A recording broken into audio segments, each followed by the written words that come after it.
para vocês, eu sou pastor de igreja, eu não sou pastor itinerante. Então já foi muito tempo assim de falar, eu vou pregar para voltar. Eu vou pregar para impressionar. Eu sempre quando prego eu falo, meu Deus, se eu tivesse sentado aí, eu queria que fosse muito útil o que eu vou ouvir. E eu sei que muitos estão em guerras, batalhas, eu quero ser muito assertivo. Essa é uma das mensagens que eu não ia pregar aqui. Mas enquanto o pastor Mark pregava sobre oportunidade, entender as oportunidades, Deus falou ao meu coração. Eu quero ler com você 1 João, capítulo 2, verso 19. 1 João 2, 19. Essa mensagem ela é um pouco da continuação do que eu preguei hoje pela manhã também. Preguei sobre não ser refém de vitimistas. E hoje eu quero falar com você sobre a importância de ter Deus como a sua fonte. De ter Deus como a única fonte de sustento. Deus como a fonte da sua vida, do seu coração. João vai falar o seguinte, em 1 João 2,19. Primeira carta de João 2,19. Eles saíram do nosso meio. Entretanto, não eram nossos. Porque se tivessem sido dos nossos, o que tinha acontecido? Eles teriam permanecido conosco. Todavia, eles se foram para que ficasse manifesto que nenhum deles é dos nossos. Ok? Feche os seus olhos então. Senhor, fala conosco nesta noite. Nós já fomos muito ministrados aqui, fomos abençoados, louvores, uma palavra poderosa, um testemunho incrível da vida do pastor Mark, que nos inspirou a crer nas oportunidades, a preparar o nosso coração. E eu não quero, Senhor, aqui chover no molhado, mas se houver algo ainda, fala conosco, Pai. Derrama sobre nós tua graça, teu amor e tua bondade, em nome de Jesus, amém. João está falando o seguinte: eu sei quem é meu, porque fica. E eu sei quem não é meu, porque vai. É isso que ele está falando. Ele está dizendo, eles saíram do nosso meio, porque na verdade eles não eram nossos. Porque se fossem nossos, eles teriam ficado. Presta atenção numa coisa. Existem pessoas que ao longo da sua vida podem se afastar de você. E quando essas pessoas se afastarem de você, você tem que deixá-las ir.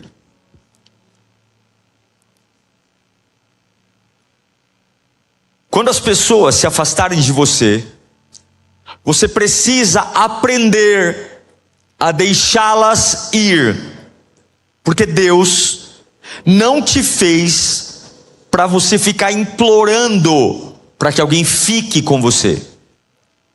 Deus não te criou, não te idealizou para que você implore para que alguém te ame, para que alguém te dê companhia. Deus não te projetou para que você fique levantando as mãos com pires, implorando para que se preocupem com você. Não, para que se apegue a você, para que te deem carinho, para que te dê atenção. Escute o que eu estou falando aqui, baseado na Bíblia. Quando alguém se afastar de você, deixe ir, não insista, desligue o telefone, não atenda mais o seu coração. E não importa quão maravilhosos tenham sido os anos que vocês passaram juntos, não importa quão atraído você esteja por esta pessoa, não importa o quanto talento ou aptidão essa pessoa tenha, não importa o que aconteceu há 20 anos atrás, se ela decidiu ir embora, não atender mais, quando alguém se afastar de você, deixe ir, não insista. Isso não é a minha opinião. Não é a minha opinião. Ah, pastor, o senhor é uma pessoa que... Não é a minha opinião. Eu vou provar para você na Bíblia. Quando alguém se afastar de você, deixe ir. Não insista. Não insista. Seu destino não está amarrado a quem quer ir embora. A bênção e a provisão de Deus não está determinada por quem fica ou por quem vai. O seu destino é alimentado lá de cima. O seu propósito vem de lá. Então João está dizendo, põe de novo 1 João 2,19. Ele está dizendo que eu sei quem é meu, porque fica. 1 João 2,19, põe de novo aqui, por favor. Olha aqui, isso aqui é Bíblia, gente. É Bíblia. Consegue projetar? 1 João 2,19. Olha cá, olha aqui. Leia comigo, para você não falar que sou eu que estou. Vamos ler juntos no 3? 1, 2, 3.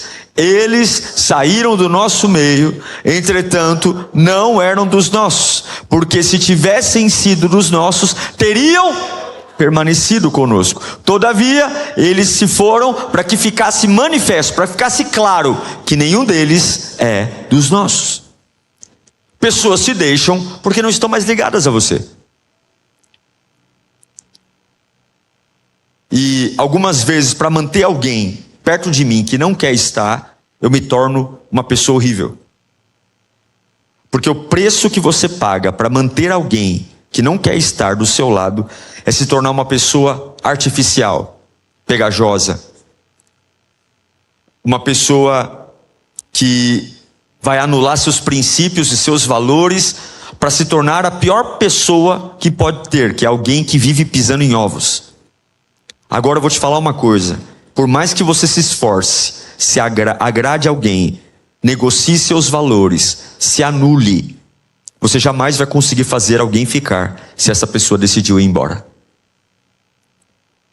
O nosso grande desafio, como líderes, pastores, é entender que a vida é feita de ciclos. A vida é feita de ciclos. E nós construímos relações de trabalho, relações de amizade, como se as relações humanas fossem como relações celestiais. Porque o meu Deus prometeu para mim, eu estarei contigo todos os dias até a consumação dos séculos. Então eu tenho pessoas na minha vida que eu determinei que elas estarão lá a vida inteira. Só que as pessoas mudam. As pessoas mudam de ideia, as pessoas mudam de opinião, as pessoas mudam de gosto, e mesmo sabendo disso, a gente entrega o nosso coração a elas, mesmo sabendo que as pessoas mudam. Um dia torce para o Atlético, outro dia torce para o Cruzeiro, eu entrego o meu coração para elas. A gente faz a pessoa de fonte. É muito bacana ter alguém que te traga na igreja, que dê uma carona para você. É muito bacana alguém que te apoie no começo da sua fé. É muito bacana ter alguém que pegue na tua mão. Mas você não pode fazer ninguém de fonte, porque as pessoas mudam. Paulo vai falar algo incrível em 1 Coríntios 13, 11. Ele vai dizer o seguinte, apóstolo Paulo, 1 Coríntios 13, 11. Quando eu era menino, eu falava como menino, pensava como menino, raciocinava como menino. Está ali, ó. Quando eu era menino, eu sentia, fala comigo, sentia como menino, pensava como menino, e quando cheguei a ser homem, o que ele fez? Ele desistiu. O que significa? Ele nasceu com uma forma de pensar, sentir e falar de criança. Só que ao longo do tempo a gente vai ficando velho, não vai? Não vem ruga, barba branca, cabelo branco. Só que a gente pensa que o sistema de fala, o sistema de entender e de pensar, do mesmo jeito que eu envelheço sem querer, a gente acha que a gente vai amadurecer sem querer. Mas o que ele fala aqui, ó? Ele teve que fazer o quê? Desistir. Ele deixou. Por quê? Porque o sistema de falar, pensar, entender é diferente do meu corpo, que envelhece de uma forma involuntária. Se eu não desistir de um jeito infantil de falar, pensar, entender, eu posso ser um velho que fala como criança, que pensa como criança e que entende a vida como criança. Porque se Paulo não tivesse desistido, o sistema infantil continuava nele. E eu me pergunto, será que todo o sofrimento que eu tenho na minha vida, será que todas as dores que eu tenho na minha vida, será que não é porque eu tenho um sistema infantil reinando dentro de mim? vendo a vida como criança, entendendo a vida como criança, pensando a vida como criança? Será que eu não estou um marmanjo raciocinando como criança? Porque uma empresa não pode estar na mão de uma criança. O reino de Deus, o coração tem que ser de criança, mas a mente não pode. Será que eu não estou romântico demais? Será que eu não estou sensível demais?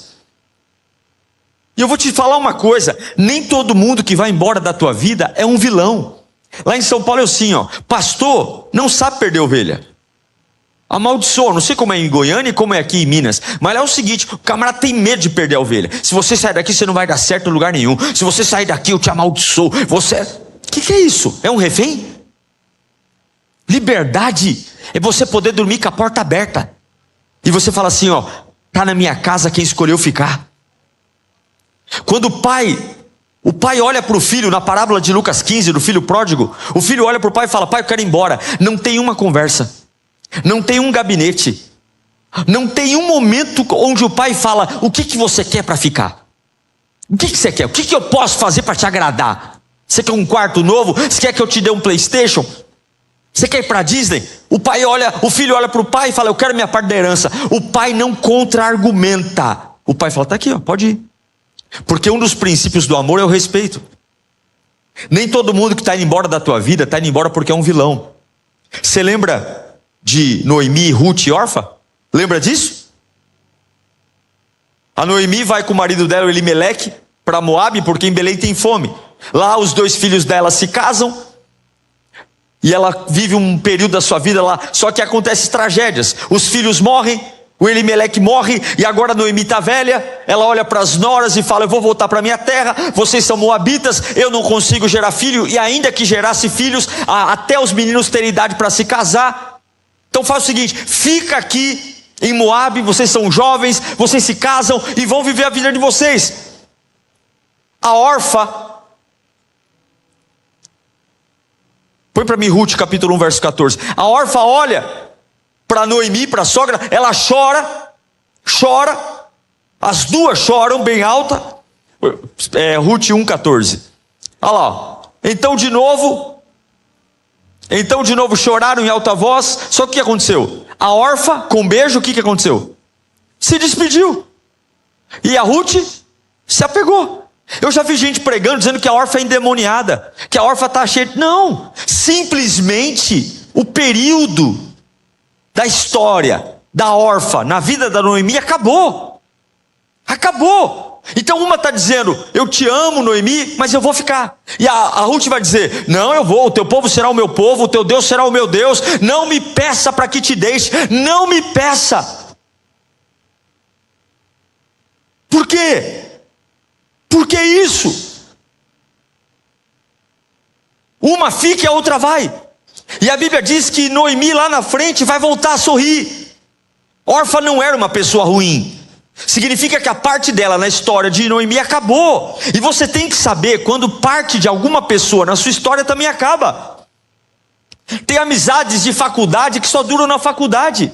E a gente está lá em crise, a gente quer forçar uma amizade. Eu já tentei me reencontrar com amigos meus de faculdade que eram incríveis, amigos que eram meus amigões mesmo. Mas o ponto de intersecção era a faculdade. Já marcamos almoço, já saímos para ir no cinema juntos, mas não tem liga, não dá liga. A gente quer conversar, não puxa o assunto. Por quê? Porque a nossa amizade era para um ciclo que acabou. Eu vou ficar em depressão agora? Eu vou dizer que a vida é injusta? Não, porque tem pessoas que são para a minha vida por um período. Elas vêm, cumprem o papel delas e vão. É claro que eu não estou falando de casamento aqui. Casamento é eterno. Mas estou falando das relações pessoais. Você tem que saber que a sua relação com Deus tem que estar independente de quem fica e de quem vai, irmão. Porque o que eu estou vendo é igrejas onde as pessoas estão chateadas no corredor.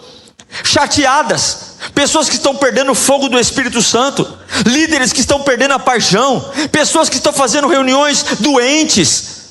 Porque aqui, né, marca uma reunião com 20, vem 10. E ao invés de eu valorizar os 10 que vieram, eu arrebento. os 10 que vieram falando dos 10 que não vieram. Celebre quem está com você. Celebre quem escolheu estar com você. Celebre quem anda com você. Celebre quem escolheu. E não amaldiçoe quem vai. Não amaldiçoe quem está indo. Não amaldiçoe, abençoe. Quando vier um urubu, porque tem gente que adora uma carniça. Quando vier um urubu querendo abrir cova e falando, tá vendo aquele camarada, ele é um sem vergonha porque ele te abandonou. Não, ele não é um sem vergonha não, simplesmente a história dele, na minha história, acabou. Ele cumpriu a parte dele, que ele seja feliz, que ele seja uma bênção. Porque pessoas felizes não amaldiçoam, pessoas felizes abençoam. Aprenda que uma coisa, gente, é o que você sente. Eu sinto tristeza, eu sinto raiva, mas Deus nunca mandou você conciliar o que sente com o que tem que fazer. Deus nunca falou, quando você sentir, você me adora. Deus disse, adore. Quando você sentir, você me louve. Louve, porque servir a Deus não é arrepio no braço. Servir a Deus não é frio na barriga. Servir a Deus não é adrenalina. Servir a Deus é obediência. E a minha relação com Deus tem que estar acima da minha relação com as pessoas. Não é que eu não ame-as, mas pessoas mudam. O que Paulo fala em Romanos 12:1? Rogo-vos, pois, irmãos, que apresenteis o vosso corpo como sacrifício vivo, santo e agradável a Deus, porque isso é o vosso culto racional. Olha, eu vou num cemitério e pergunto para a viúva, quanto que é 1 mais 1? O que ela vai dizer para mim? Quanto que é 1 mais 1, pelo amor de Deus? Do lado do caixão do marido dela. Aí eu vou na maternidade e pergunto para um pai que acabou de ter um filho nascido, quanto que é 1 mais 1? Quanto que é? Porque 1 mais 1, 2, isso é a razão, é o resultado. O meu sentimento tá num cemitério e tá na maternidade, não muda o fato que 1 mais 1, 2. Deus é bom. Isso não é um sentimento, isso é um fato. Deus é fiel. Isso não é um sentimento, isso é um fato. Deus é o meu companheiro, isso não é um sentimento, isso é um fato. Então se eu estou num cemitério, alguém pergunta para mim, Deus é bom? É. Se eu estou na maternidade? É. Se eu estou com a turma cheia e um monte de puxa-saco me bajulando, Deus é bom? É. Mas se veio o traidor e apunhalou eu pelas costas, Deus é bom? É. Então por que tu desanima? Então por que é? Então por que tu fica marcando o gabinete? Olha, em Lucas 15 tem 3 parábolas, as 3 parábolas famosas das perdas. Eu vou falar rapidinho aqui. 3 perdas. Jesus está ensinando a gente a lidar com a pessoa.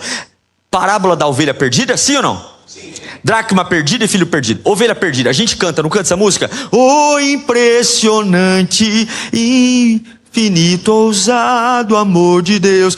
A gente chora com essa música, não é? Só que a Bíblia diz que o pastor deixou 99 ovelhas no aprisco para buscar o quê? Uma o quê? Mas o quê? Uma ovelha. Uma ovelha perdida. Uma ovelha que tem o mesmo cheiro de quem está no aprisco, a mesma lã de quem está no aprisco, a mesma característica, porque você sabe que a ovelha não tem presa e a ovelha não tem garra. Ele não deixa 99 no aprisco para buscar uma jamanta, para buscar uma cobra. Ele não deixa 99 no aprisco para buscar um rebelde, uma serpente. Ele deixa 99 no aprisco para buscar o quê? Que tem as mesmas características de quem está no aprisco, só que ela não consegue, mas ela é o quê? Ela é ovelha. Ela está chorando para voltar, ela não consegue, ela está no hospital, ela não tem dinheiro, ela não está em casa dizendo, eu vou faltar para ver se o pastor percebe a minha falta. Olha, eu fui para aquela reunião com o pastor Jorge, ele falou uns negócios que eu não concordei, quero ver se a igreja já se magnifica sem mim. Não é essa que o pastor vai atrás, porque isso aí não é ovelha, isso é bode. Ele deixa 99 no aprisco para buscar uma ovelha. Não é a primeira perda? Sim ou não?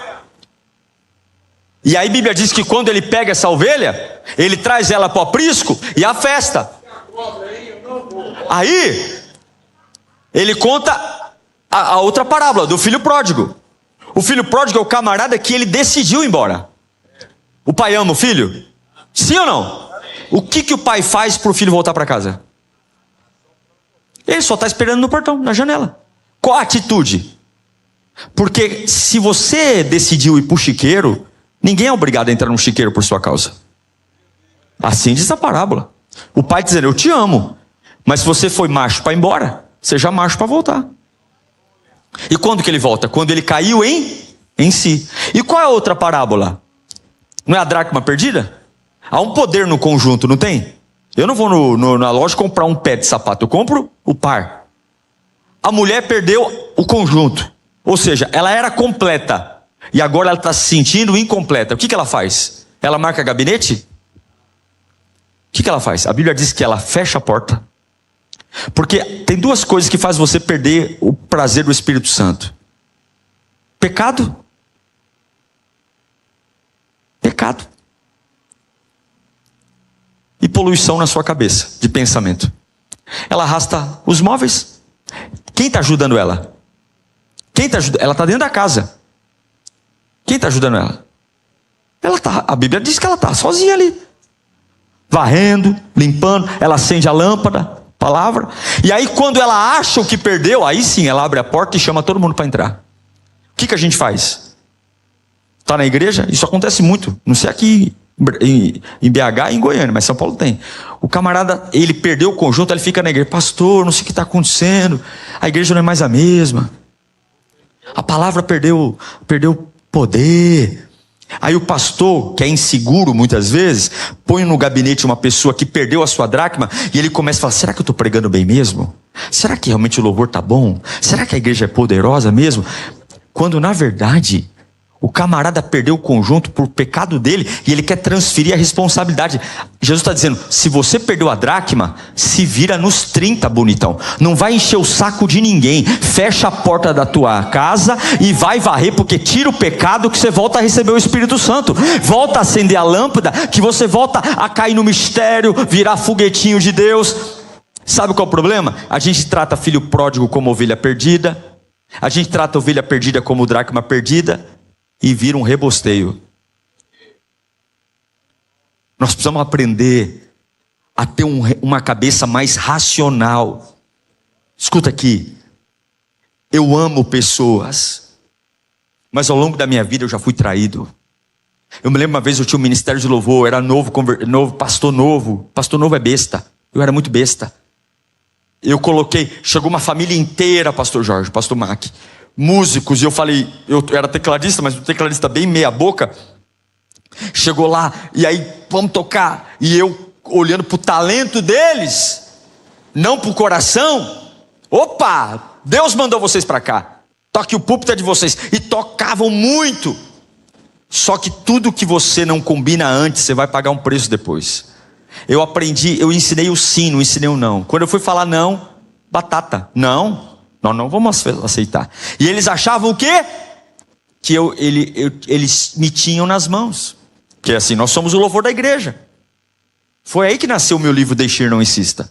Foi aí que nasceu essa palavra. Porque eles olharam para mim e falaram assim, ó, essa igreja não sobrevive sem nós. Eu era pastor em Novo, 1 ano de pastorado, 23 anos. Eles levaram o nosso culto lá para cima. E eu fiquei com medo. Medo de perdê-los. Medo porque a igreja era pequena e eles eram uma família grande. Medo porque os filhos deles eram amigos dos filhos dos outros. Medo porque o que eles vão falar nos bastidores, o que eles vão falar de mim. E eu fiquei empurrando com a barriga. E quanto mais eu empurrava com a barriga, mais eu os alimentava. E um dia o Espírito Santo falou para mim o seguinte: se você for um frouxo, você larga a mão do cajado. Porque eu nunca chamei frouxo para minha obra. Teu sustento vem daqui, não vem de pessoas. Chamei eles para uma reunião difícil, porque o que destrói uma igreja não é reunião difícil, é o silêncio. Quer acabar com o teu ministério? Fica fugindo da conversa difícil. Nós não podemos ter medo da conversa difícil. O que mata é quando a gente sabe que tem um problema e fica em silêncio, fugindo. Não, mês que vem nada, senta e conversa. Senta e conversa. Vou mandar para uma pessoa, pastor. Repete aí para mim. Que...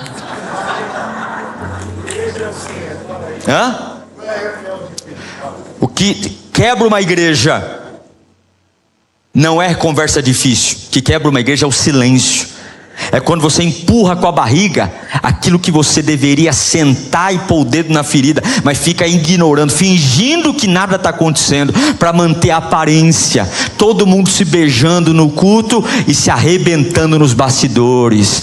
Todo mundo dizendo: somos irmão, e pelas costas um matando o outro, um destruindo o outro. Não tenha medo de ter conversa difícil. A verdade sara. E eu tive uma conversa difícil com eles. E sabe por que a gente foge da conversa difícil? Porque a gente já sabe como ela vai terminar. Porque o rebelde se revela. Eu sabia que ia ser um negócio terrível na igreja. Sentei com eles, batata, saíram me xingando, me difamando, um monte de coisa. E aí com medo, aí eu fui para casa, posição fetal, o que vai ser de mim? Minha esposa já falou: tua tristeza tem que durar 10 minutos no máximo, porque não dá tempo.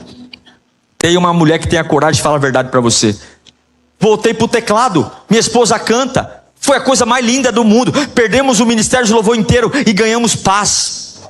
Perdemos o ministério de louvor inteiro e ganhamos alegria. A igreja perdeu musicalmente, mas perdeu na alegria, na velocidade, na paz. E sabe o que aconteceu? Até hoje eu aprendi que eu não morro de saudade de ninguém. Eu morro longe do propósito de Deus. Você não morre de saudade de homem, você morre quando se afasta do amor de Deus. Você não morre de amor, você morre longe de Deus. Você não morre por dependência humana, não morre. Não confie nas suas emoções, elas mentem. Porque um dia que a obra de Deus depender de uma pessoa, fecha, abre uma padaria, abre um açougue, porque isso não é igreja. Igreja não depende de homem, igreja depende de Deus. Pastores, líderes frouxos, que não tem coragem de revelar o que Deus plantou no coração. Relacione-se com as pessoas, ame as pessoas, mas jamais espere que alguém permaneça para sempre. Jamais espere. Invista em pessoas, mas esteja pronto que a falha delas é algo que vai acontecer. Porque o único que vai permanecer para sempre, quem é? É Jesus. Eu repito, pessoas importantes vão e vêm, e está tudo bem, desde que a presença fique. Eu não sou frio, gente. Vocês veem pregando assim, alguns falam: nosso pastor é um general. Não sou, eu sou amoroso. Eu sou como o pastor Jorge, pastor Mike, eu fico na porta. 1 hora antes do culto eu estou na porta, eu beijo, eu abraço. Só que eu não sou besta. Eu sei para quem eu trabalho. Eu sei quem põe o pão na minha mesa. Eu sei quem cura as minhas feridas. E por isso que eu digo para você: quando alguém se afastar de você, deixe ir. Você tem que saber quando alguma coisa morreu. Eu não vou ter tempo de ler, mas eu me lembro de Davi, quando Natan aponta o dedo na cara dele e fala assim: ó, esse filho que está no ventre de Betseba vai morrer. Davi tira a coroa, põe pano de saco, deita no chão. 7 dias, a criança nasce e nasce doente, mas está viva. 7 dias, Davi vai para o chão. Ele não come, ele não bebe, ele não vai para o trono, porque ele quer mudar a vontade de Deus. Mas tem coisa que Deus não vai consertar, porque ele não quer. E o teu jejum não manda em Deus. A tua oração não, você pode pedir, pede o quando quiser, mas você não dá ordem, meu irmão. Deus não é tua secretária, e Deus não é teu garoto de recado. Deus é Deus. E tem coisa que ele não vai consertar, não é porque você não orou direito, é porque ele não quer. Então Davi orou, passou 7 dias, a criança morreu. Aí os servos estão cochichando no canto, dizendo: ih rapaz, o menino morreu. Se enquanto o menino estava doente e vivo, o rei não comia, não bebia, não tomava banho, não ia para o trono, agora que o menino morreu, ele vai fazer uma loucura. Está na tua Bíblia. Aí o Davi ouve os servos cochichando e vai lá e pergunta: o que aconteceu? O menino morreu? Morreu, Senhor, sinto muito. Acho que passou pela cabeça dos servos. Agora ele vai pular da sacada, agora ele vai se matar. Davi olhou e falou assim: prepara o meu banho, traz minha coroa de volta, manda fazer comida, prepara a comida. 7 dias que eu não como, vou me arrumar, eu vou para o templo e vou voltar para o trono. Aí os servos ficam em parafuso, dizendo: ô Senhor, peraí, se enquanto o menino estava doente e vivo, o Senhor não comeu, o Senhor não bebeu, o Senhor não tomou banho, eu estou falando para o Senhor que o menino morreu, E o senhor quer tomar banho, quer se vestir, quer se perfumar, quer lavar o rosto. Sabe o que Davi responde? Enquanto o menino estava vivo e doente, eu tinha o porquê falar disso. Deus fechou o assunto, eu também estou fechando. Se Deus encerrou, é minha obrigação encerrar. Não tem por que falar disso. Não tem por que segurar o cheiro da morte, se Deus não vai ressuscitar. Não tem por que derramar uma lágrima de uma coisa que Deus sepultou. Prepara meu banho, eu vou me perfumar. E não é porque não está doendo, é meu filho, eu amo ele, eu vou sepultá-lo. Mas antes de ir para o túmulo, eu vou voltar para o trono, eu vou voltar para o templo, para mostrar para o meu Deus que a minha devoção a Ele é maior que a minha emoção. A minha devoção a Ele é maior que o meu luto. A minha devoção a Ele é maior que a minha perda. A minha devoção a Ele é maior que a facada que eu tomei nas costas. E eu pergunto para você: quando você sepulta o que você ama, você lava o rosto e vai voltar. Porque o próximo filho do ventre de Betseba, quem foi? Foi Salomão.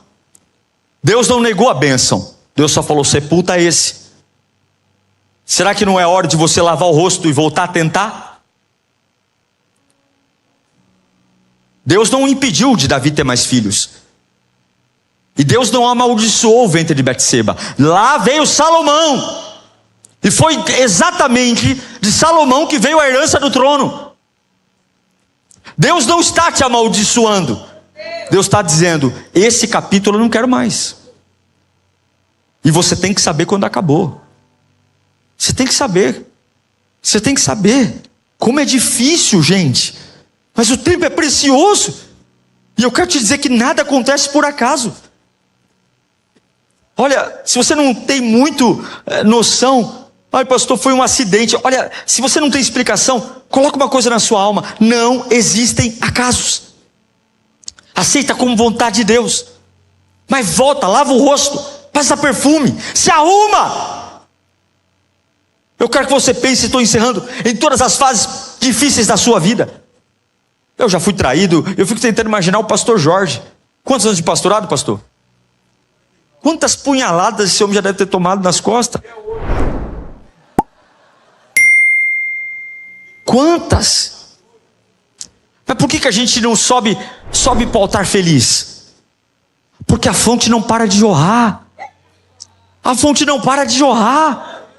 Olha, eu já tive pessoas que falaram: pastor, só conta comigo, eu estou aqui. E depois o camarada está na rede social falando bobagem. Pessoas importantes vão e vêm. Eu não estou querendo dizer para você ser um ogro, mas é ser como Paulo, Filipenses 4,12. Como é que um camarada fala isso? O livro mais feliz da Bíblia é o livro de Filipenses, escrito numa prisão. E o livro mais melancólico é o Eclesiastes, escrito num palácio.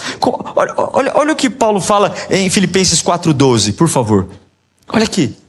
Tanto sei estar o quê? O que é ser humilhado? É ouvir coisa bonita? Não. É ouvir desaforo. Eu sei estar humilhado e também ser honrado. E de tudo, em todas as circunstâncias, já tenho experiência, tanto na fartura como na fome, assim em abundância como na escassez. O que Paulo está falando? Eu aprendi a viver. Não tem acaso. Esse xingamento aí vai virar vitamina. Olha, você tem que ser irritantemente indestrutível. O diabo tem que falar assim: ó, hoje eu arrebento ele, eu arrebento ele. Aí você deita para dormir, o Espírito Santo te renova e você levanta novinho, novinho, novinho, novinho. Porque o inferno não vai abortar o sonho que Deus tem para você. Não vai. Eu me lembro de Rispa. Rispa em 2 Samuel 20. Os Gebeonitas matam os 3 filhos de Rispa, que são filhos de Saul.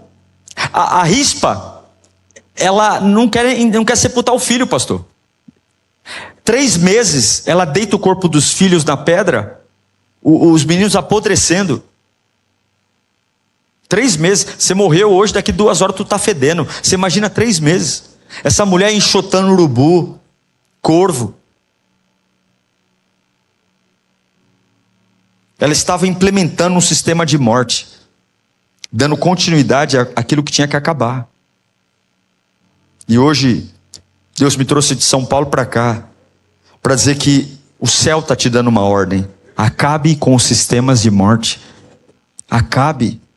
As promessas de Deus na sua vida precisam que você feche esse ciclo. Porque Deus não vai colocar pano novo em vestido velho. Ele não vai pôr vinho novo em odre velho. Eu me lembro de Abraão. Põe para mim o Gênesis 13, 14. Olha aqui para mim. E aqui eu encerro. Gênesis 13, 14. 3, 14. É isso? 13, 14. Leia comigo no 3, para você acordar aí. 1, 2, 3. Só até aí. Disse o Senhor a Abraão. Quando que ele disse? Depois. Depois que aconteceu o quê? E por que Deus não disse antes? Por que o texto diz, e isso aqui é importante, que Deus só falou com Abraão depois que o Ló foi embora? Por que Deus não falou antes? Por que ele não falou antes? Porque o Ló estava lá. Está ali. Depois, o texto é claro. Disse o Senhor a Abraão depois que o Ló se separou dele. Por quê? Porque quando as pessoas erradas saem da nossa vida, as coisas certas começam a acontecer, meu Deus do céu. E o que Deus fala para Abraão? O que Deus fala? Põe para mim o 14. Olha lá. Olha lá. E disse o Senhor depois que Ló disse. Volta para o 14, só para mim finalizar o texto. Olha lá. Erga os olhos desde onde estás para o norte, para o sul, para o oriente, para o ocidente. Põe o 15. Porque toda essa terra que vês é uma promessa, vai até o 17. Mas toda essa promessa de avivamento aconteceu depois do quê?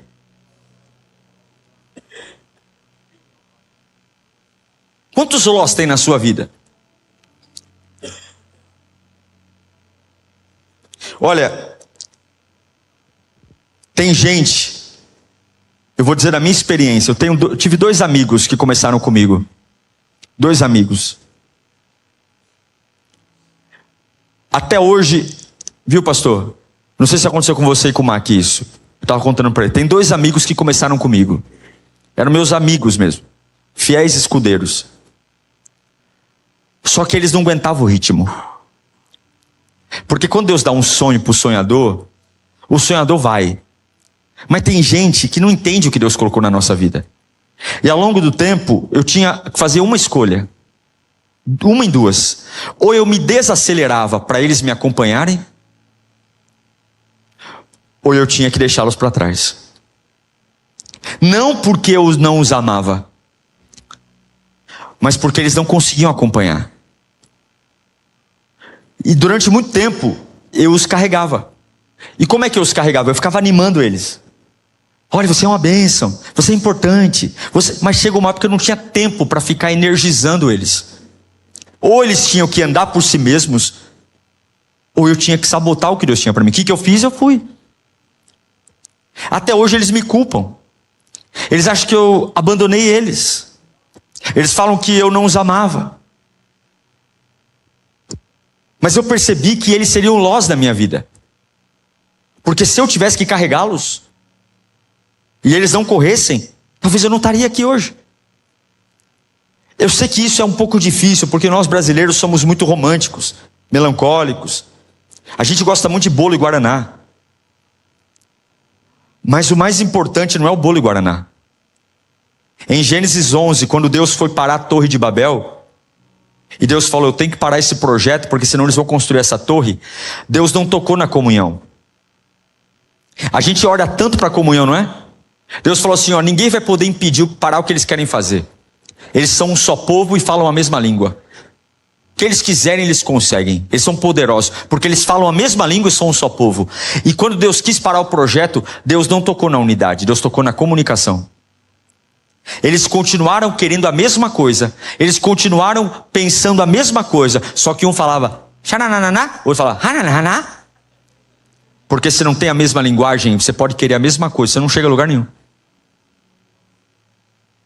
Tem gente que não te abençoa, não é porque não te ama, é porque não está falando a sua língua. Você quer prosperar, o cara não quer. Você quer estar cheio do Espírito Santo e o cara não quer. Você quer a unção de Deus, você quer romper teu ministério e o camarada é uma roda presa, meu. Você está ali se animando e o cara é um limão azedo. Você gasta uma energia enorme, a tarde inteira, vamos comigo. Aí quando você termina de falar, o cara olha para você e fala assim, eu não consigo acreditar, Aí você está exausto de tanto motivar, não, amanhã eu volto. Quando é que você vai se ligar que essa pessoa não quer? Eu encerro dizendo uma metáfora que eu uso há muitos anos. Por que esse microfone está na minha mão? Por que ele está na minha mão? Porque eu estou segurando o microfone, não é? Não estou segurando ele? Se eu abrir a minha mão, o que vai acontecer com esse microfone? Ele vai cair. Agora, se eu abrir a minha mão e ele não cair, eu com a mão aberta e ele ficar grudado aqui na minha mão, qual é o nome que você dá para isso? Eu chamaria de milagre. Se eu abrir a minha mão e ele não cair, é um milagre. Então só tenha na sua vida quem for um milagre. Só tenha na sua vida quem fica quando você está com a mão aberta. Só tenha na sua vida quem fica não porque você segura, mas quando alguém olhar e falar assim, olha, essa amizade é um milagre. Esse namoro é um milagre. Esse ministério é um milagre. Só oração. Não tem como ter sabedoria sem uma vida de oração. Então, vamos começar a leitura em Lucas capítulo 11, verso 1. Evangelho de Lucas 11, 1. Diz assim a sagrada palavra de Deus. Certo dia, Jesus estava orando em determinado lugar. Tendo terminado, um dos seus discípulos lhes disse, Senhor, ensina-nos a orar, como João ensinou os discípulos dele. E aí, nós vamos orar agora também, assim como Jesus fez. E a minha oração é para que essa palavra alcance o seu coração. Que essa palavra desmonte todos os planos do mal. Que esta palavra traga vida, poder, unção. Que você não seja empurrado pela dor, não seja empurrado pelo medo, mas seja empurrado pela palavra. Palavra. A palavra desperta, a palavra inflama, a palavra incendeia. Deus, é esta palavra que queremos. A tua palavra. A palavra do homem é vazia. A palavra do homem é falida. A palavra do homem é mentirosa, mas a tua palavra não. A tua palavra é viva. A tua palavra liberta, perdoa.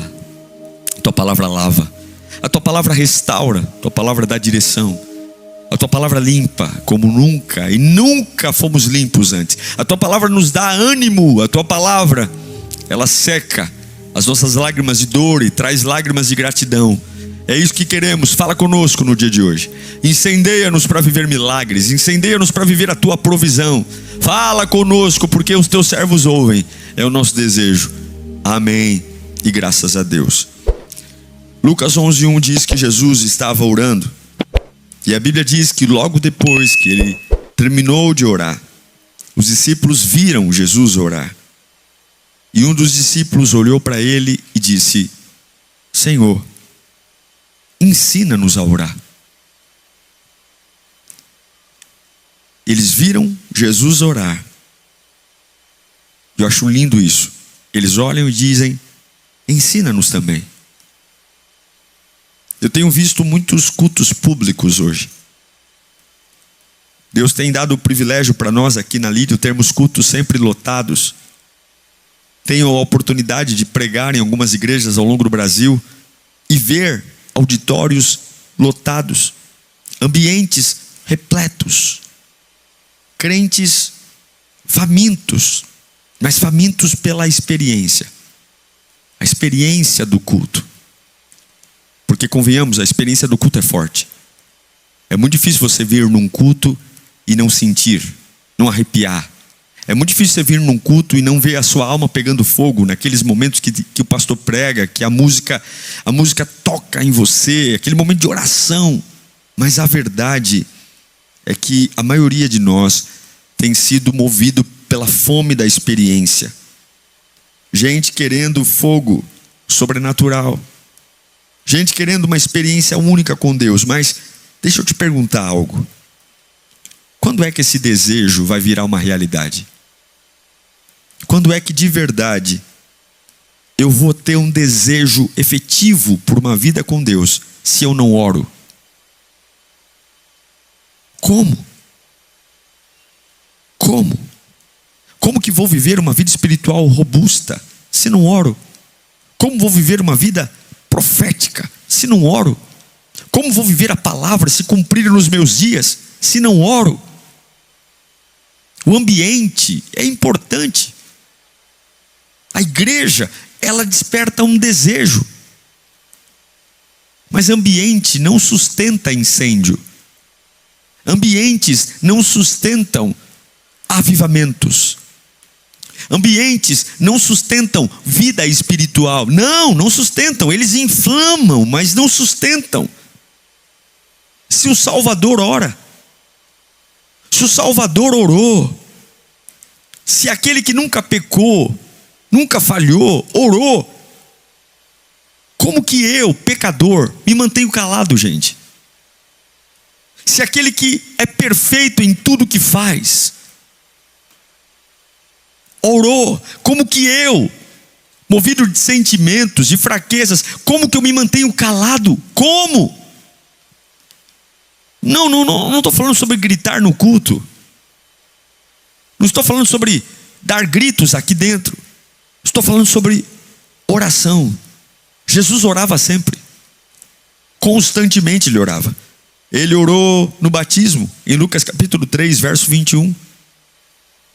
Quando todo o povo estava sendo batizado, Jesus também foi. Enquanto estava orando, o céu se abriu. No dia do seu batismo, ele orou. Ele orava antes de escolher os discípulos. Ia tomar uma decisão, ele orava. Lucas capítulo 6, verso 12. Ele não fez um ministério em conchavos.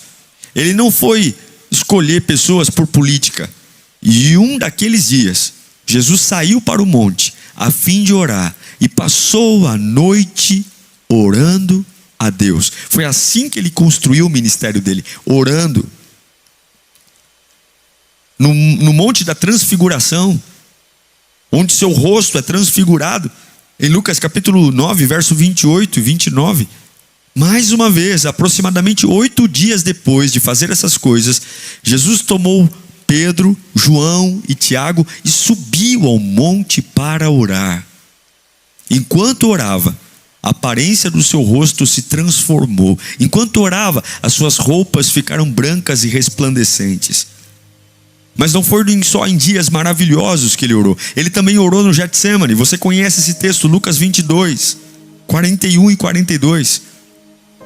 Então afastou-se deles a uma pequena distância, ajoelhou-se e começou a orar. Pai, se queres, afasta de mim esse cálice. Contudo, não seja feita a minha vontade, mas a tua. Ele ora também no pior momento da sua fase na terra. Ele ora na cruz. Lucas 23, 34. Jesus disse: Pai, perdoa-lhes, pois não sabem o que fazem.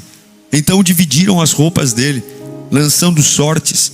E agora me diga, se o Salvador, se o Todo-Poderoso, se aquele que não errou, se aquele que é dono de todo poder e glória, se ele orava, como o pecador acha que vai viver sem oração? Como que um homem falho vai viver sem oração? Como que alguém que saiu do vício, das drogas, saiu da prostituição, vai viver sem oração? Como que eu, que tenho minha casa, minha família atacada 24 horas pelo inimigo, como que eu vou viver sem oração? Se o Cristo, Filho do Deus vivo, ressurreto, passou o seu ministério inteiro orando, como que eu vou viver sem oração? Eu me lembro de Lucas 23, 42, quando o ladrão que estava crucificado ao lado de Jesus, ele olha para Jesus e faz uma oração. Ele diz: Jesus, lembra-te de mim quando entrares no teu reino. E Jesus respondeu, ele orou, e Jesus disse: em verdade lhe digo, que hoje você estará comigo no paraíso. A oração muda tudo. É bom, nós gostamos de cantar, gostamos de estar na igreja, gostamos de fazer amigos, gostamos de nos sentir úteis. Gostamos, é bom. É bom você participar de um grupo, é bom você participar de um departamento, é bom você se sentir importante, e a gente diz isso, todos os voluntários aqui são importantes. O poder da igreja é o poder de todos. A gente não cresce sobre o talento de alguns, é o esforço de muitos, mas nada substitui a oração. Um voluntário que não ora, um membro que não ora, um pastor que não ora, um líder que não ora, é alguém que está fadado ao fracasso. E não haverá sabedoria para quem não ora, porque a sabedoria não vem do homem. A sabedoria que queremos esse ano não vem das pessoas. A sabedoria vem de Deus. Aquele homem foi salvo na cruz porque ele orou. Ele não gemeu, ele orou. Ele não chorou, ele orou. E a Bíblia é clara em Atos capítulo 2, verso 21. Essa é uma das revelações mais lindas que eu tenho quando oro, quando penso em falar com Deus. E todo aquele que invocar o nome do Senhor será salvo.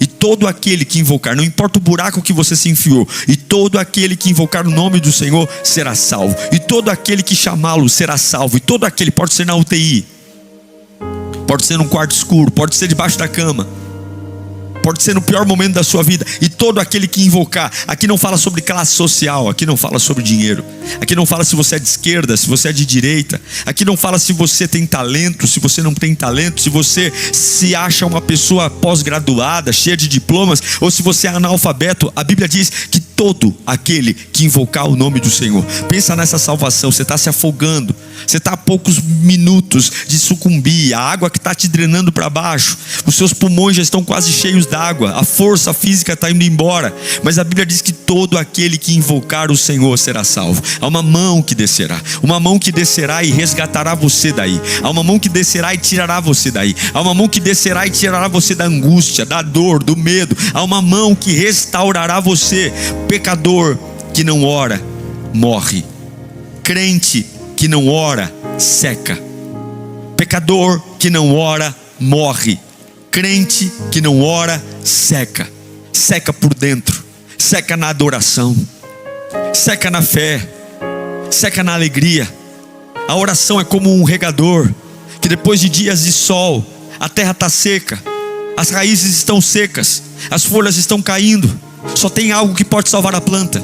Não adianta fazer carinho nela, não adianta colocar uma sombra nela, porque o calor levou tudo embora. Só tem uma coisa que pode fazer aquela planta sobreviver: é a água. E assim é a oração na vida de alguém que está seco. Está seco pela dor, pelo medo, pela pressão, pela angústia, pelo sofrimento. Está seco pela ansiedade. E aí você quer gritar, você quer falar, você quer expor, você quer pessoas para ouvir o seu pranto. Mas a Bíblia diz que todo aquele que invocar, eu creio na salvação. Eu creio que Deus toca em nós, Rafa. Eu creio que o Espírito Santo pode mudar tudo. Eu creio que não importa o buraco que você se enfiou. Eu creio que não importa o nível do tumor. Não importa quantos centímetros o médico diz que tem. Eu creio que não importa se o teu marido olhou para você e falou: eu não quero mais você, eu estou indo embora. Eu creio que não importa a barreira, não importa a parede. Eu creio na Bíblia, eu não creio na sua opinião, eu não creio na minha opinião. Todos aqueles que invocarem o nome do Senhor, todos eles serão salvos. Sabe o que a Bíblia está dizendo? É que ninguém é salvo calado.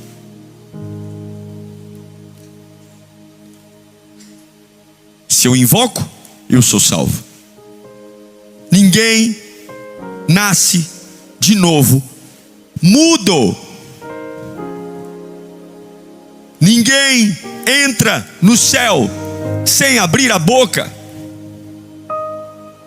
Oséias capítulo 14, verso 2, a Bíblia grita: preparem o que vão dizer e voltem para o Senhor, e peçam-lhe, abram a boca, perdoa todos os nossos pecados, e recebe o que é agradável, para que te ofereçamos o fruto dos nossos lábios.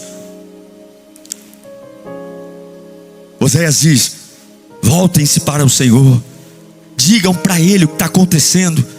Perdoa os meus pecados, tira o peso da minha alma. Oh Senhor, prepara-me para viver o novo. Fala, porque quem ora mostra ao céu que acredita. Quem ora mostra ao céu que crê. Quem ora mostra ao céu que milagres podem ser gerados. Em Atos capítulo 8, verso 22, Pedro disse algo mágico, incrível, encantador. Pedro diz: arrependa-se Ele está dizendo isso a um mágico, alguém que faz feitiço, alguém que trabalha com um coração de magia. Ele olha para aquele homem que é um adivinho, que é um feiticeiro, e ele diz: arrependa-se, portanto, dessa maldade e ore ao Senhor. Talvez Ele perdoe tal pensamento do seu coração. Se você não orar, não tem perdão. Se você não orar, não tem perdão. Se você não clamar, não tem conversão. Se você não invocar, não tem salvação. Não cai do céu. Não vai aparecer. Não vai aparecer. Não é do nada. Se você não clamar, não vem. Alegria não chega do nada. A paz não chega do nada. O sustento não chega do nada. A força não chega do nada. Eu vou dormir para ver se melhora. Eu vou tomar um café para ver se anima. Não chega do nada. Eu vou à igreja para ver se lá no culto Deus fala comigo. Deus pode até falar com você, mas a salvação não vem do nada, não vem do silêncio, vem da boca aberta, vem do coração que trabalha para dizer ao céu: eu creio que Ele é o meu Salvador. Se os salvos não oram, não são salvos, porque os salvos deveriam orar. Quando Paulo se converte, Deus resume a vida dele numa frase. Em Atos capítulo 9, verso 11, a Sagrada Bíblia diz: o Senhor disse: vá à casa de Judas, na rua chamada direita, e pergunte por um homem chamado Saulo, e ele está orando. Deus estava mandando alguém socorrer Saulo, que tinha caído do cavalo na estrada de Damasco, ainda estava cego. E o segredo era que Deus disse a ele que Saulo estava orando. Esse é o famoso ministério de Saulo. Um homem que Deus mudou o nome, mudou a história, mudou a jornada. E a marca do ministério de Paulo sempre foi a oração. Na prisão ele orava, por isso que a prisão caiu, por isso que a cela veio abaixo. É um homem que orava por cura, orava na pregação, orava na libertação. Por isso que dentro de uma prisão ele escreve cartas que abençoam todas as igrejas da Ásia. Paulo foi um homem usado por Deus em naufrágios, porque em todos os momentos ele orava. Quando ele estava indo a Roma e havia um grande vento, uma grande tempestade, o barco parecia que ia afundar, ele olha para os marujos, ele olha para o capitão e diz: não tenham medo, porque esta noite o anjo do Senhor me visitou e disse que não vai acontecer nada com a gente. O barco não vai sobreviver, o barco vai ser feito em pedacinhos, mas o anjo me visitou. Porque quem ora tem resposta, quem ora o anjo visita, quem ora tem alerta. Oh, aleluia! Quem ora o anjo vai e diz: não fique calmo, não fique nervoso, fique calmo, porque nada vai acontecer. Você está ansioso porque o anjo não te visitou. Por quê, pastor? Porque você não ora. Dobre o pé na cama, dobre-se e diga: Senhor, fala comigo. Clame que Ele vem. Não há sabedoria fazendo cara de bonito, não há sabedoria orando worship, não há sabedoria quando você rasga o coração e diz: visita-me, Senhor, visita-me, visita-me. O primeiro som da nossa vida tem que ser a oração. Vamos voltar a orar, queridos. A oração funciona. Quando Paulo diz em Romanos 8,15, algo incrível, o meu coração pulsa mais forte nesse texto: pois vocês não receberam um espírito de escravidão. O escravo não fala, o escravo não pensa, o escravo não decide, o escravo não escolhe, o escravo só aceita o que lhe dão, come o que lhe dão, manda e ele vai para a direita, ele vai. Não, Deus não deu um espírito de escravidão. Você não é um escravo, você não pode se portar com um escravo, para que novamente temerem, mas receberam o espírito que os torna filhos por adoção. E por causa desse espírito, o que diz? Por meio do qual, o que a gente faz? Clamamos, Abba, Pai. Clamamos, clamamos. O Espírito que está em mim não me deixa ficar calado. O Espírito que está em mim não me deixa ficar quieto. O Espírito que está em mim não me deixa ficar prostrado. O Espírito que está em mim não me deixa ficar assustado. Clamo, o Espírito da verdade, o Espírito da vida que está em mim me faz clamar: Abba, Pai, meu Pai. Eu declaro hoje que você vai quebrar esse silêncio. Como, pastor? Orando, voltando a orar. Seu coração vai pegar fogo, sua alma vai incendiar, sua mente vai trabalhar numa nova rotação.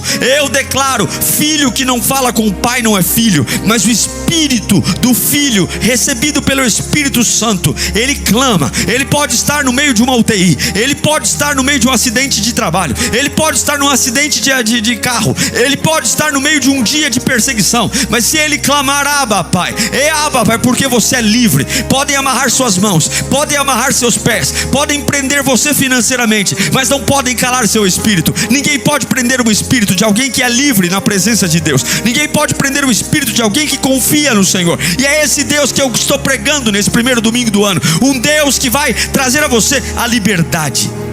A liberdade. Agora tem um detalhe: os ímpios não oram. O problema de não orar não é só eu ser privado da liberdade. Quando eu não oro, não é só que eu estou fraco diante de Deus, mas quando eu não oro, representa que eu ainda sou ímpio. Ímpio é aquele que não crê. Porque se eu creio que tem alguém atrás da porta, eu bato na porta. Eu só não bato na porta se eu tenho certeza que não tem ninguém para abrir do outro lado. Então, quando eu não oro, o problema não é que eu não oro, o problema é que eu não acredito que tem alguém que possa ouvir. Quando eu abandono a prática da oração, o resultado é que o meu espírito não crê em Deus. Ou se crê, não crê num Deus poderoso, não crê num Deus que pode fazer milagres, não crê num Deus que pode abrir portas. Então, se eu não creio que Ele pode fazer tudo isso, por que vou falar com Ele? Por que vou perder meu tempo? Se dobrar o meu joelho, nada vai acontecer. E isso temos vivido uma fase de uma igreja fraca, uma igreja que tem medo, uma igreja que perdeu a brutalidade, perdeu a ousadia, perdeu a intrepidez, perdeu a coragem, perdeu a sede de viver milagres, que não vê mais o sobrenatural, que não crê mais que um paralítico pode levantar de uma cadeira de roda, que não crê mais que um surdo pode ouvir, um cego ver. Não cremos mais que uma doença incurável, por exemplo, a diabetes, de repente Deus pode curar, e de repente a gente para de orar, porque talvez estamos crendo num Deus fraco. Mas se Deus é fraco, é só para você, porque Ele não é. Ele é o Todo-Poderoso. Ele é o Deus que abre o mar. Ele é o Deus que não permite que 3 homens andem no fogo e sejam queimados pelo fogo. Ele é o Deus Todo-Poderoso. Salmo número 14, verso 4. A Bíblia diz, presta atenção: ímpios não oram. Ímpios não oram. Será que nenhum dos malfeitores aprende? Eles devoram o meu povo como quem come pão. Presta atenção agora. E não invocam o Senhor. Deixa o texto. Eles são malfeitores e não aprendem. Eles devoram o meu povo. Eles destroem o meu povo. Eles comem o meu povo como pão. O que ele está dizendo? É um povo ruim. É um povo que desagrega. É um povo que machuca.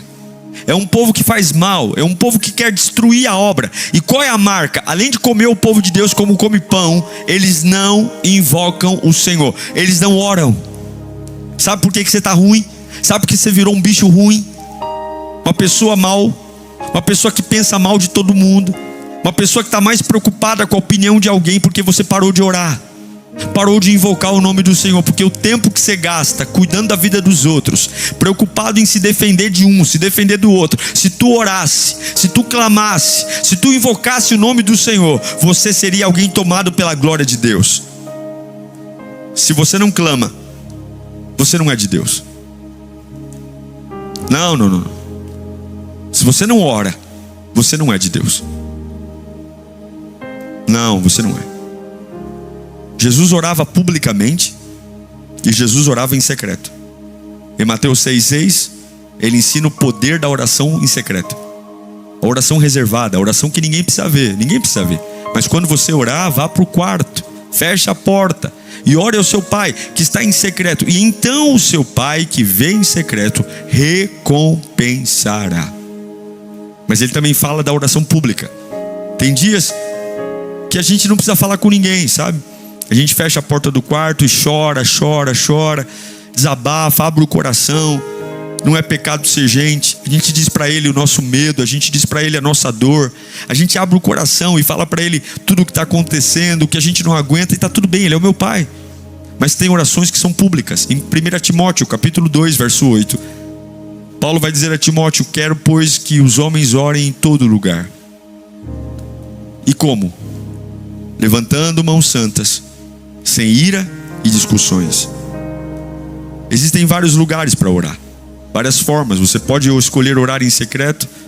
Você pode escolher orar de forma pública, levantando suas mãos no meio de um monte de gente desanimada, sem fé. E no meio daquele povo, ao invés de você se sentar na roda de escarnecedor, ao invés de você ouvir o conselho do ímpio, se deter no caminho do pecador, você levanta a mão e começa a dizer: Jesus está aqui, eu te invoco, Senhor, eu clamo o teu nome. No meio do desespero, no meio da agonia, no meio de um monte de palavra torta que estão professando, você levanta a sua mão e diz: eu creio em Jesus. Há um poder na oração pública, há um poder na oração em secreto. E eu sei que alguns aqui tem um cantinho, tem que ter um cantinho, um monte, um canto, um lugar, um secreto.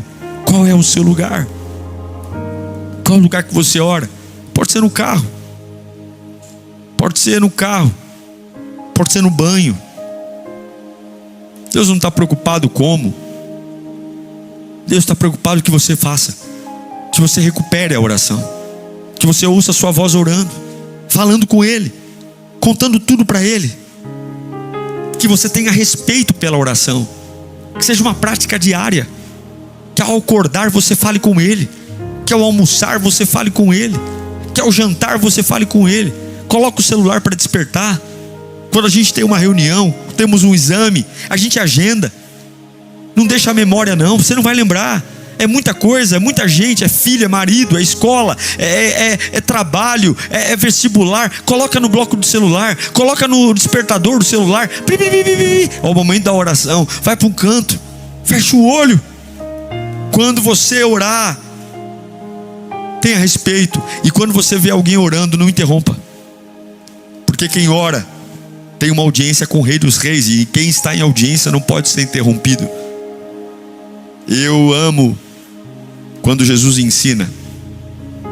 Ele fala: vocês não sabem orar, mas eu vou ensinar vocês a orar. Orem comigo agora. Orem comigo. Pai nosso que estás nos céus, santificado seja o teu nome. Venha a nós o teu reino. Seja feita a tua vontade, assim na terra como nos céus. O pão nosso de cada dia nos dai hoje. Perdoe as nossas dívidas, assim como nós perdoamos os nossos devedores.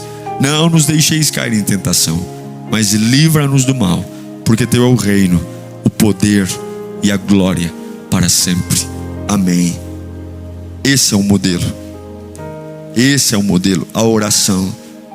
E Deus chama intercessores hoje, homens e mulheres que vão parar de brigar, parar de discutir, parar de falar bobagem, parar de encontrar pelo em ovo, e vão começar a buscar a Deus em oração.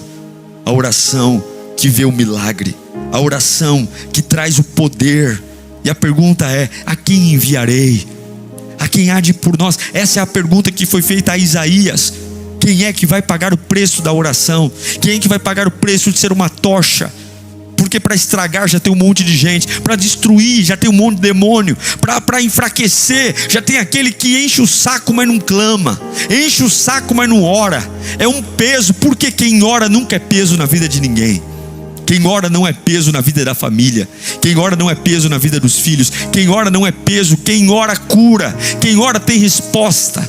Quem ora o anjo visita, quem ora o poder inflama, quem ora a glória se manifesta, quem ora sabe que tem revelação, por trás daquela porta tem resposta, por trás daquele exame tem resposta. Quem ora vive o avivamento, quem ora tem ânimo, quem ora está além de mexericos e confusões, quem ora vê o céu aberto, porque quem ora ouve do Espírito Santo, a porta vai se abrir. E enquanto você ora, Deus segura o mal. Enquanto você ora, Deus impede que as retaliações te peguem. Enquanto você ora, sua família é cercada por misericórdia. Enquanto você ora, a sua voz ouve o céu no secreto. Abraão orava enquanto Ló foi resgatado. O que segurou a vida de Ló, Deus queria destruir Sodoma e Gomorra, e graças à oração de Abraão, seu sobrinho Ló foi poupado, porque a oração protege a nossa família. O seu filho vai sair de casa, alguém vai sair de casa, ore por eles, ore, apresente. Se você ora, prepare-se. Se você voltar a orar, prepare-se. Se você decidir orar, prepare-se, porque eu declaro ciclos novos em 2026. Eu declaro, se você orar, ciclos de respostas aceleradas. Eu declaro sabedoria. Eu declaro que o Espírito Santo vai inflamar o teu coração. Eu declaro que o batismo com fogo virá. Se você se encher da oração, a oração funciona. Imagine Deus sentado no trono, vendo você de joelhos, falando com Ele. Ele tem prazer em responder os seus filhos. Aqueles que invocam são salvos. Deus pode salvar você. É uma palavra dele, muda tudo. Volte a orar. Diga comigo, ou melhor, digite aí no chat: ensina-nos a orar, Senhor. Quero aprender a orar. Ensina-nos a orar. Digita aí no chat: abre o céu sobre nós. Incendeie o meu espírito. Que venha fogo sobre a sua vida. Graça, mudança, consagração, uma nova estação, uma intimidade, uma fé, um poder. Que venha a presença. Quantas vezes a presença me tomou. Quantas vezes a gente olha para as impossibilidades. Não há ninguém que pode ajudar a gente. E não é que as pessoas não queiram, não é que as pessoas não nos amem, elas não podem. Algumas vezes Deus não deixa. Algumas vezes Deus não deixa ninguém poder nos ajudar. Ninguém pode, ninguém consegue, ninguém pode. Mas quando eu oro, quando eu clamo, quando eu peço, quando eu abro o meu coração, quando eu coloco o meu coração diante dele, e eu falo: Senhor, meu Deus e meu Pai, Senhor, Deus da minha vida, do meu coração, Deus que eu não preciso nem dizer o que está acontecendo, Tu sabes, eu só preciso dizer para o Senhor que eu acredito em Ti. Eu não preciso nem explanar o meu problema em detalhes, porque o Senhor sabe o que é. O Senhor sabe o que aconteceu. O Senhor sabe como eu me sinto. O Senhor sabe o meu medo.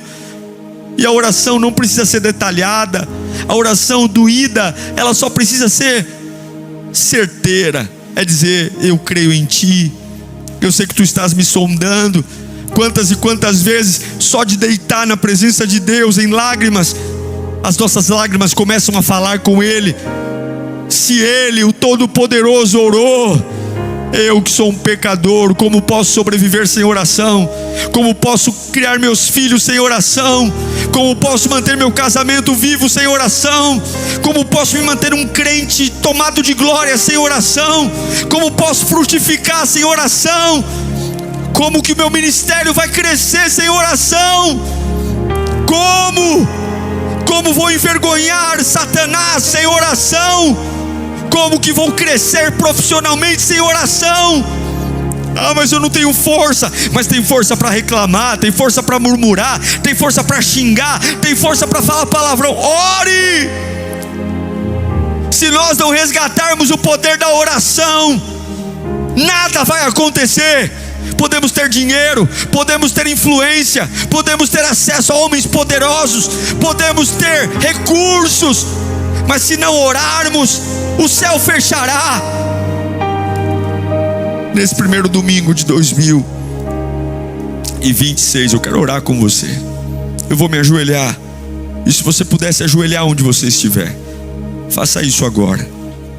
Espírito Santo, de joelhos com o teu povo, de joelhos com a tua igreja, de joelhos com irmãos e irmãs espalhados pelo Brasil e pelo mundo, nesse culto online.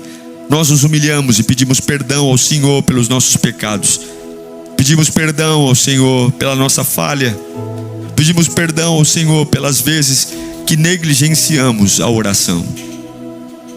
Ficamos tão viciados na igreja, tão viciados em fazer, tão viciados em ter amigos, em alimentar nossos problemas, que esquecemos de orar, Senhor. Esquecemos de dizer quanto Tu és lindo, maravilhoso. Esquecemos de dizer o quanto a Tua presença faz toda a diferença. Esquecemos de dizer o quanto o Senhor é bom, quanto a Tua misericórdia é a razão de estarmos aqui, mas agora não mais. Agora não mais, agora uma página muda na minha história, uma página muda na minha vida. Agora nesse momento o meu coração, ele deseja a Tua presença. O meu coração deseja a Tua graça. Visita, Pai, visita cada pessoa que está orando comigo agora.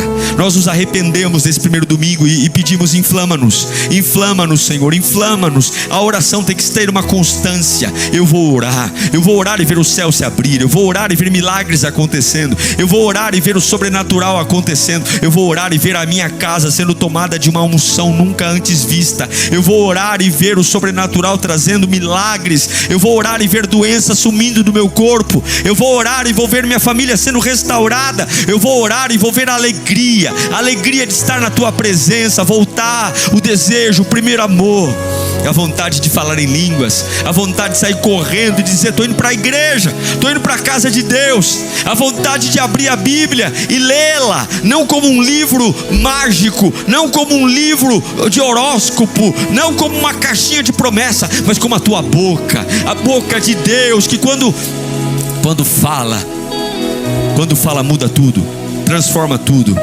Ah, Espírito Santo, seja bem-vindo, Espírito Santo, seja maravilhosamente bem-vindo. Nós oramos e Te agradecemos, oramos e Te celebramos, oramos e declaramos que o Senhor é bom, e a Tua misericórdia dura para sempre. E a Tua misericórdia é a razão de estarmos aqui. E a Tua misericórdia é a razão de estarmos em pé. E a Tua misericórdia é a razão de estarmos aqui. É o Senhor. Seja bem-vindo aqui onde eu estou. Toma o meu corpo, toma a minha alma, toma o meu espírito. Toma cada pessoa que está orando comigo agora. Toma, Senhor, renova, limpa a alma, limpa o espírito. E nós desejamos a oração. Seja renovado pelo poder de Deus. Seja renovado pelo fogo do Espírito Santo. Você não perdeu, não. Você não perdeu o fogo. Você só parou de orar. Clame o poder de Deus, clame a presença de Deus, clame a graça de Deus, clame onde você estiver. Sua casa é tomada pela unção, sua casa é tomada pela glória. Agora onde você estiver, poder do alto, unção do alto, fogo do alto, poder do alto, unção do alto, fogo do alto, presença de Deus. É assim que nos levantamos. É impossível orar e levantar-se tímido depois da oração. É impossível orar e não se levantar queimando depois da oração. Sinta algo queimando em você.